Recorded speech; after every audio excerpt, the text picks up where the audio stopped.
Neat 2026 so ಈ ಪರೀಕ್ಷೆಯನ್ನು ಇಡೀ ದೇಶಾದ್ಯಂತ ಮೇ 3ರಂದು 22.5 ಲಕ್ಷ ವಿದ್ಯಾರ್ಥಿಗಳು ಈ ಪರೀಕ್ಷೆಯನ್ನು ಎದುರಿಸಿದ್ದಾರೆ.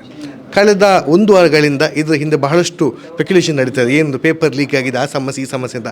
ಅದೇ ಎಲ್ಲೋ ರಾಜಸ್ಥಾನದಲ್ಲಿ ಯಾರೋ ಮಹಾರಾಷ್ಟ್ರದವ್ರು ಪೇಪರ್ ಲೀಕ್ ಮಾಡಿದ್ದಕ್ಕೆ ಎಲ್ಲ 22 ಲಕ್ಷ ವಿದ್ಯಾರ್ಥಿಗಳ ಭವಿಷ್ಯದ ಜೊತೆ ಕೇಂದ್ರ ಸರ್ಕಾರ ಚೆಲ್ಲಾಟ ಆಡ್ತಾ ಇದೆ. ಯಾಕಂತ ಹೇಳಿದರೆ ಇದು ಪ್ರಥಮವರೆಗೆ ಆಗ್ತಿರೋದು ಅಲ್ಲ, ಇದು ಕಳೆದ ಕೆಲ ವರ್ಷಗಳಿಂದ ನಡೀತದೆ. 24 ನಡೆದಿದೆ, ಅಥವಾ ಮೊದಲು ಕೂಡ ನಡೆದಿತ್ತು. ಸೊ ಈ ರೀತಿಯಾಗಿ ವಿದ್ಯಾರ್ಥಿಗಳ ಜೀವನದ ಜೊತೆ ಈ ನೀಟ್ ಪರೀಕ್ಷೆಯ ಚೆಲ್ಲಾಟವನ್ನು ಕೇಂದ್ರ ಸರ್ಕಾರ ಆಡ್ತಾ ಇದೆ. ಸೊ ಕೇಂದ್ರ ಸರ್ಕಾರದ ವಿರುದ್ಧ ನಾವು ಹೋರಾಟವನ್ನು ಮಾಡ್ತಾ ಇದ್ದೇವೆ. ನಿನ್ನೆ ಕೂಡ NSY ಸಂಘಟನೆ ಡೆಲ್ಲಿಯಲ್ಲಿ ಕೂಡ ಮುತ್ತಿಗೆ ಹಾಕುವ ಪ್ರಯತ್ನ ನಾವು ಮಾಡಿದ್ದೇವೆ. ಅವರ ಏನು ಪರೀಕ್ಷಾ NTA ಇದೆ ಅಲ್ಲಿಗೆ ಮುತ್ತಿಗೆಯನ್ನು ಹಾಕುವಂಥದ್ದು. ಮುಂಬರುವ ದಿನಗಳಲ್ಲಿ ದಕ್ಷಿಣ ಕನ್ನಡ ಜಿಲ್ಲೆಯಲ್ಲೂ ಕೂಡ, ಕರ್ನಾಟಕ ರಾಜ್ಯದಲ್ಲೂ ಕೂಡ NSY ಸಂಘಟನೆ ವಿದ್ಯಾರ್ಥಿಗಳ ಜೊತೆ ಬೀದಿಗಿಳಿಲಿಕ್ಕಿದೆ. ನಮ್ಮ ಅವಿಭಾಜ್ಯ ದಕ್ಷಿಣ ಕನ್ನಡ ಜಿಲ್ಲೆಯಲ್ಲಿ ಸಾವಿರಾರು ಮಂದಿ ವಿದ್ಯಾರ್ಥಿಗಳು ವರ್ಷಗಟ್ಟಲೆ ನೀತಿಗೋಸ್ಕರ ಒಂದು ಪ್ರಿಪರೇಷನ್ ತಯಾರಿಯನ್ನು ಮಾಡ್ತಾ ಇದ್ದಾರೆ. ಆದರೆ ಇವತ್ತು ಈ ಕೇಂದ್ರ ಸರ್ಕಾರದ ತಪ್ಪಿನಿಂದ ಈ ಬಡ ವಿದ್ಯಾರ್ಥಿಗಳು ಸಮಸ್ಯೆ ಅನುಭವಿಸ್ತಾ ಇದ್ದಾರೆ. ಬಹಳಷ್ಟು ಮಂದಿ ವಿದ್ಯಾರ್ಥಿಗಳು ಅವರೊಂದು ಮಾನಸಿಕ ಖಿನ್ನತೆಗೆ ಒಳಗಾಗಿದ್ದಾರೆ. ಇದಕ್ಕೆಲ್ಲ ಯಾರು ಹೊಣೆ?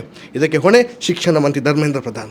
ಶಿಕ್ಷಣ ಮಂತ್ರಿ ಧರ್ಮೇಂದ್ರ ಪ್ರಧಾನ್ ಅವರು ಅವರ ಒಂದು ಸ್ಥಾನಕ್ಕೆ ರಾಜೀನಾಮೆಯನ್ನು ಕೊಡಬೇಕು. ಜೊತೆಗೆ ಯಾರು ಅಧಿಕಾರಿಗಳು ಇದರಲ್ಲಿ ಶಾಮೀಲಾಗಿದ್ದಾರೆ, ಜೊತೆಗೆ ಅವರಿಗೆ ಕಠಿಣವಾದ ಶಿಕ್ಷೆಯನ್ನು ನೀಡಬೇಕು.